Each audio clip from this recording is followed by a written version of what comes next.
আমরা এখন যাচ্ছি অলকানন্দা রিভার ব্যাঙ্ক।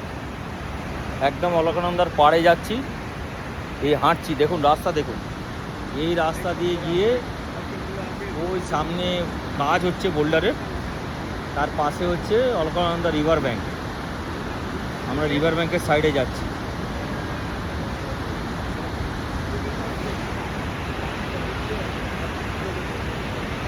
আপনারা কোনো সময় valley of flowers Hemkund Sahib trek করতে চাইলে আপনারা প্রথম দিন হরিদ্বার আসুন, সেকেন্ড দিন ওখান থেকে গাড়ি নিন, সোজা চলে আসুন গোবিন্দঘাট।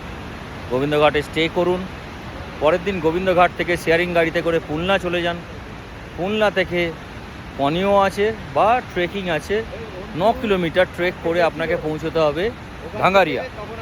ভাঙ্গারিয়াতে যাওয়ার পরে আপনার পরের দিন ওখান থেকে ভ্যালি অফ ফ্লাওয়ার্সের পর্চি কাটে। সেই পর্চি 50 বা 100 বা 200 যাই হোক না কেন, সেটা কালকে আমি আপডেট দেবো। কালকে আমরা যাচ্ছি, তো ওখান থেকে পর্চি কেটে এবার ওখানে আপনাকে ট্রেক করতে হবে 4 কিলোমিটার ভ্যালি অফ ফ্লাওয়ার্স। আপনারা চেষ্টা করবেন জুলাই আগস্ট মাসে আসার, তাহলে আপনারা ব্লু পপি দেখতে পাবেন, যেটা একমাত্র জুলাই আগস্টেই ফোটে, অন্য সময় ফোটে না। আর ব্রহ্মকমল দেখতে হলে আপনাকে যেতে হবে হেমকুণ্ড সাহিব।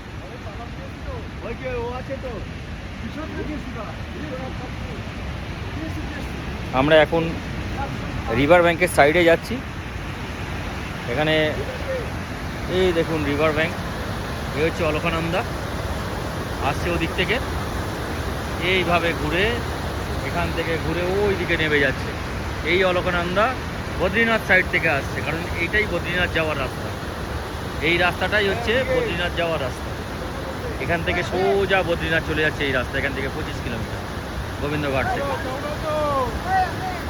ধন্যবাদ।